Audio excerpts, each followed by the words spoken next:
After the invention of the first automobile by Carl Benz in 1886, the world entered a new mechanical age. At that time, cars were still strange-looking machines, tall, shaky, and difficult to handle. Most of them were simply horse carriages fitted with engines. But at the turn of the 20th century, one car changed everything. It was called the Mercedes 35 HP, built in 1901. This wasn't just another vehicle, this was the car that would shape the entire future of the automobile industry. To understand its story, we need to go back a few years before its creation. In Germany, two pioneers were leading the early automotive revolution, Gottlieb Daimler and Wilhelm Maybach. They had a vision of building faster, lighter, and more reliable cars. Their engines were already famous for powering boats, early airships, and even racing machines. At the same time, a wealthy Austrian businessman named Emil Jellinek was deeply interested in these new inventions. He wasn't just a businessman, he was also a passionate car racer. Jellinek often competed in early races held in France and other European cities using Daimler's cars. But he wanted something more advanced, something faster, more powerful, and safer than any vehicle of that time. Jellinek approached Maybach and gave him a bold idea. Build a completely new type of automobile.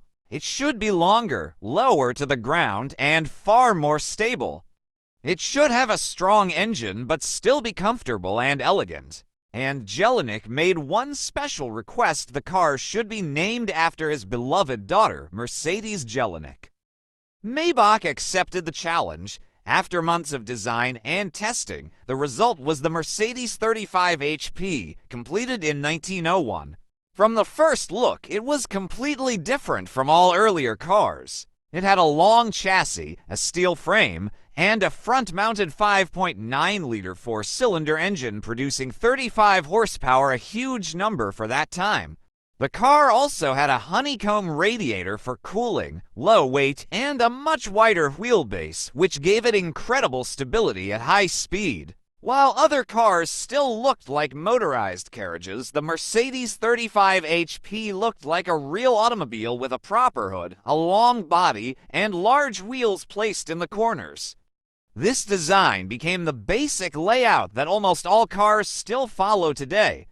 When it made its public debut at the Nice Race Week in France in 1901, it shocked everyone. The success was massive. Newspapers across Europe praised it as the car of the future. It wasn't just a race car, it was proof that cars could be both powerful and beautifully engineered. The public and engineers finally understood that the age of the automobile had truly begun. Thanks to the Mercedes 35 HP, Emil Jellinek's name Mercedes became famous across the world. Eventually, it became the official brand name for all vehicles produced by Daimler Motor and Gesellschaft DMG. And later, in 1926, when DMG merged with Benz and C, the combined company became known as Mercedes-Benz.